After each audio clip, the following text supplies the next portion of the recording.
if you're coming to Japan, don't bring your gun. Leave your gun in your home country. Bring your iPro. That's great. If you've got a dye mask, bring that. Yep. But if you have this at home, just leave it at home. Don't travel with this. It's not great. Yeah. If you're coming to Japan for the first time, you want to try Airsoft. Here are the best 4 fields, starting with indoor BLKFOX. Honestly, one of the best fields. It's a full speed field. 0.9 joules is the max in Japan. Sorry, guys. You can run around, you can slide. It's a maze. They got doors. It's a CQB. The staff's really nice. They have English. Free rentals for the first time, right? Yeah, when you play for the first time, they give you a gun for free, which is fantastic. So it's, it just makes it really accessible. And I think the best thing about the field, man, it is close to the station. It's like, it's like 30 meters. Yeah. You just get out of Fusa Station, walk down the steps, and you're there. And like, it's at the basement of like a Seiyu or something like that. Yeah, supermarket. So, so you got a supermarket on the first floor, then you go to the basement, and it's BLKFOX. Yeah. And the one thing I love about BLKFOX is the temperature. Really? It's in the basement, so it's cool. Yeah. And in summer, you can't play Airsoft in Japan because it's 40 degrees outside. Yeah. Like, you remember when like we almost fainted when we were playing in the hotel, or when Oh, God, I remember that. playing at Tenku at 40 degrees. It's hard to play outside in summer. But BLKFOX, it's in the basement. It's an old concrete building. It's cool. Yeah. And you can play in the middle of summer, and you're quite comfortable. So that's what we do. Every summer, we'll just start playing BLKFOX. That's where we'll be. What I really like about BLKFOX too is that it supports a wide variety of play styles. As some fields, they have a very specific way they want you to play because it's either noob friendly or the space is just very small. So it's just very limited play style. But BLKFOX, I think, is actually one of the largest indoor fields in Japan. It's just, or in Tokyo anyway. It's just very big. There's a lot of space. And it's also the place that has Speed QB. So if you somehow show up during a Speed QB tournament and you want to be a speedy boy, that is the place to do it. And honestly, would recommend. And it's easy to get to. If you are staying in Shinjuku, you just take the Chuo line, the orange one. Yeah. It goes all the way to Fusa. And then it's easy to get to. It's a straight shot from Shinjuku. there you go. 100% recommend. It's about 4,500 to play, I think. Yeah, 4,500 play. Yeah, and it's good. And sometimes they do tournaments, so BLKFOX. Yeah, definitely best indoor field, period. Yeah. Okay, and then next would be outdoor urban. Now, urban can mean basically just not Woodland. And are you thinking Tenku? I'm thinking Tenku. Like, there's so many different fields that you can play. There's Hetsukagoe, there's Sabage Park. That's actually only 2, but Tenku. There's Seals, there's OPS. There's so many amazing fields. I did some research. There are 81 fields that we can access within an hour and a half of Tokyo. Of the Tokyo City core. Yeah. That's amazing. 81 fields. There's some people in America that only have we have one field. We have one field. Yeah. And it's 4 hours away. Yeah, exactly. So yeah, Tenku, you guys have seen on this channel or on Defro's channel a lot. It's nice, it's wide, it's open, it's very chill. Very chill. Which is funny, coming from BLKFOX, it's very kind of high intensity, but it's very chill. You can kind of do a lot of long plays, you can do flanking, it has containers. They also have chickens. They got chickens, they have goats now as well. These chickens have really hairy feet. It's really weird. Yeah, it's really weird. But yeah, they also have super friendly staff. The staff also speak English, which they can help you out. And the cool thing about Tenku is, and I don't know if this is a good or a bad thing, but it's always the same. Like, you always know what you're going to play. It's going to be flag, flag, flag, lunch, special game, flag, flag. And then flag. And then flag again. And then maybe another special game. But it's like... But then back to flag. And then back to flag. But you know what you're going to get. Like, every time. And if you like that stability, it's like, I know what I'm going to get. I know what I'm going to do. If you're a content creator, you can literally make one big game. Just stop doing the same thing. It's a basic 3-lane map. There's a long range area where it's just for long people. There's a CQB area for the short fighting, and then there's a middle area which I don't know why it exists, but it's a fun field. You've been there a couple times, right? Yeah, I've been to Tenku maybe 3 or 4 times. I really like it. One thing I love about the field is it has a cap. So many fields will be like, we'll just keep accepting more and more people until you can't move. Yep. I'm not going to say what fields they are, but we know which ones they are. Yeah. But Tenku is great because it sells out. Yeah, it's 70. I think it's 35v35 is the max. And that being said, when you are going to make a reservation, that you reserve it pretty early because 2 weeks. 2 weeks in advance if you want to play Tenku. Yeah, especially on a Saturday and a Sunday, if you're landing on a long weekend, you're not gonna play. Actually, they do let you play if you have a car. They let you just sit in the safety as a car. But do you have a car in Japan? No, you don't. So also, here's something that I'm sure you love about Tenku. Yeah. Their pricing structure. Oh yeah, very cheap. So how much does it cost for a guy to play? 35. 33. 3,500 yen or 3,300 yen. Yep. How about a girl? A woman is, I think, 25, I think. 13. Is it 13? 13 on a weekday, 28 on a weekend. Wow. And we talked about this on my channel. That's like $8. Yeah. $9. Wow. It's wow. nothing. You guys are lucky with your currency. But yeah, like that's an actual thing. So if you're a girl playing Airsoft, most likely you're gonna have a cheaper entry fee.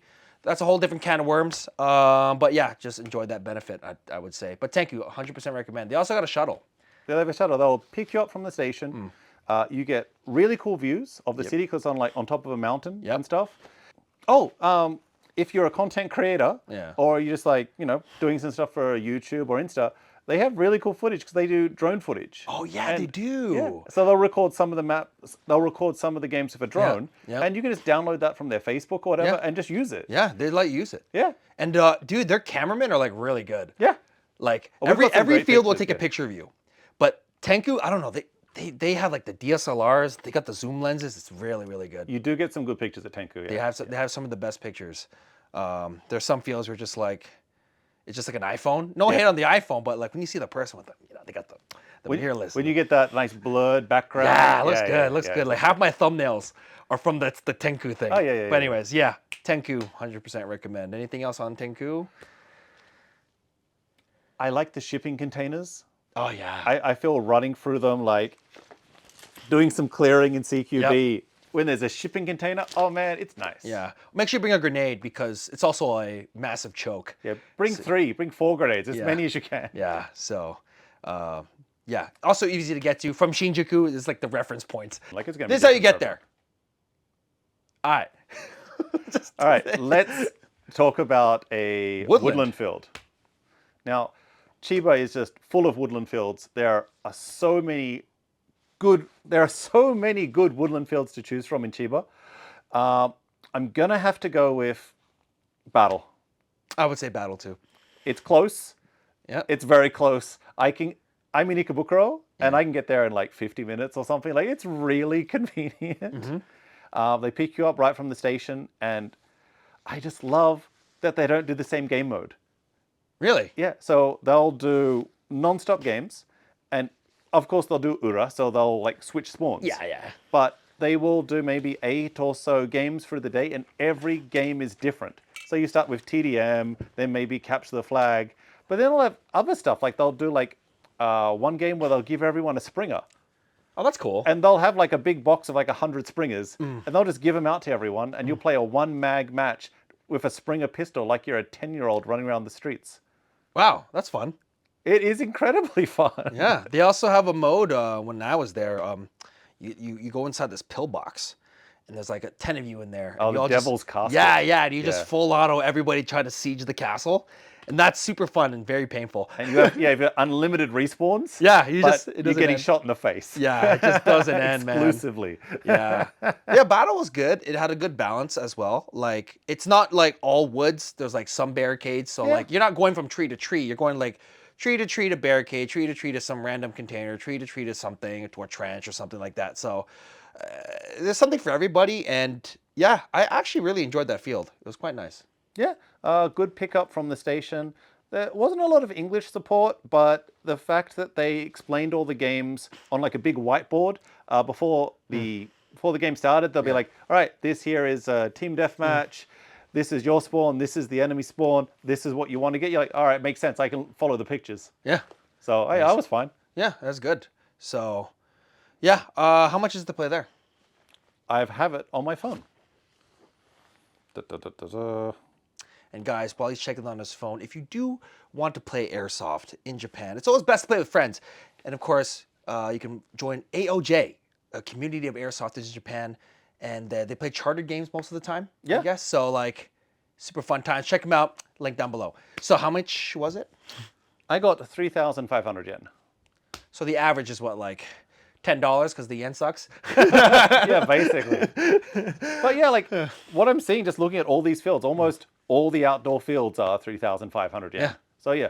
Indoors more expensive. Indoors more expensive because, you know, prime real estate. Yeah. But so outdoors, it's what, $25, $25 US? something like that. Yeah, it's not a lot. Bad. And all the fields will have rentals and stuff like that. So, you know, if you're coming to Japan, don't bring your gun. Leave your gun in your home country. Bring your iPro. That's great. If you've got a dye mask, bring that. Yep. But if you have this at home, just leave it at home. Don't travel with this. It's not great. Yeah. I mean, yeah, just don't. Also, don't bring butt stocks. Do not bring, or night vision. That's not crossing the border. Okay, so battle. So the last variant would be a Milsim. Well, Japan doesn't really have like Milsim West, but we do. It's Milsim Far East. Oh, Milsim Far East, which you're actually going to. I'm doing Red Dragon, but it's kind of affiliated. Okay. Well, I'll do Far East. I think it's in August. Okay. Ooh, it's pain month. Yeah, it's. Yeah. Yeah. Okay, great. This next field is one of a kind. It's an outdoor field, woodland, urban, and a little bit extra spice. And I actually personally haven't been here, but Stu has, and it is my favorite field. We call it SABAPARA. You might know it as Sabage Paradise. It is the best thing you can spend 4,000 yen on. It's 4,000. Well, it's Sabage plus alpha. Okay. So it's, you know, a regular Sabage game plus Happeningu. All right, so this is what you get for the extra like 700 yen. Yeah. All right. Airstrikes. That's cool. They have a whole system of like speakers set up, and you have to call on your wireless radio, on your walkie-talkie. You're like, all right, I want to like airstrike A7 on the map. Yeah. And then the sirens will go off, and if someone's in that area, they're dead. That's cool. And it's cool, and it's really fun to play because those sirens and speakers are loud. Don't they have a? I saw a video like someone you could deploy from a Jeep. Yeah, they have 2 Humvees. That's so cool. And that was like one of the games we had to like take out the enemy base. We had to bring our Humvee into the enemy base, and that was like full of our people. We're shooting out of the Humvee at people, and so cool. There was like special targets on the Humvee that if you took out those targets, the Humvee would stop. That's so cool. They thought of everything. It was really, really good. I think they have a game mode too, where like you escort like a journalist or something, and like no, you have to escort some dude in a bag, and then the journalist you have to like also escort him too, but he would like run off, and it's like yo, you can't just run off and take photos. It's like it's a whole thing. It's like a situational. It's super situational. Did That's I so mention landmines? They have landmines. They have landmines. How does that work? They just have like a big piece of metal, and like you step on it, and then like it comes up and makes like a big sound, and you're like, oh yeah, I'm dead. Damn. That was cool. Background music, but a lot of places have background music. And they're often copyrighted. Yeah, yeah. Okay, but one thing I love, they have ATAC. What's that? That's like where you have like a smartphone on your chest. Oh yeah. And you have an app. It's very similar to like a Call of Duty minimap. Yeah. And you can see what the objective is. You can see all your squad in real time. You can see how many of your squad is still alive. You can see what objectives you're taking. That's crazy. Yeah, it's really, really cool. And like when you go in there, they'll have like a big screen with the QR code so you can log into ATAC. You can set it up on your phone. And it's very enjoyable. That's fun. The best thing though is the field itself is full of airplanes. Like jets? Yeah, jets. That's so cool. There's like 3 or 4 like downed fighter jets in really good condition all the way around the map. And like when you're like taking cover behind a plane, and it's really cool. You get the best photos too. Like that's so cool. Oh yeah, on the subject of photos, Passive Shoot is there. He's one of the best like photographers, and he will do like a photo shoot for you with a professional camera, professional setup. You look absolutely incredible. There's a full studio there, and you'll go there. It's like 3,000 yen or so for like they call it a one shot. Yeah. And it, maybe takes like 20 minutes, 30 minutes or so. So do it during lunch, and the best pictures I've got for my Instagram, 100% Passive Shoot. Wow. So cool. Next time you go in there, man, you have to do it. Like I gotta do it. I gotta get rid of this first, though. I'm a fat fuck. But yeah, definitely that's one of the top fields. All right. So sum it up. Best indoor field, BLKFOX. Hands down. Best outdoor Tenku. Tenku. For urban, anyway. Best woodland would be Battle. And the best Milsim is Sabara Paradise. Awesome, guys. And just to let you know, if you do want to play Airsoft in Japan, just make sure you follow the rules. You have a whole video on that people could watch. Yeah, and you guys can watch that right here if you want to play Airsoft in Japan. But until then, guys, this has been 2 guys on a couch. And see you guys later. Bye-bye. Bye-bye.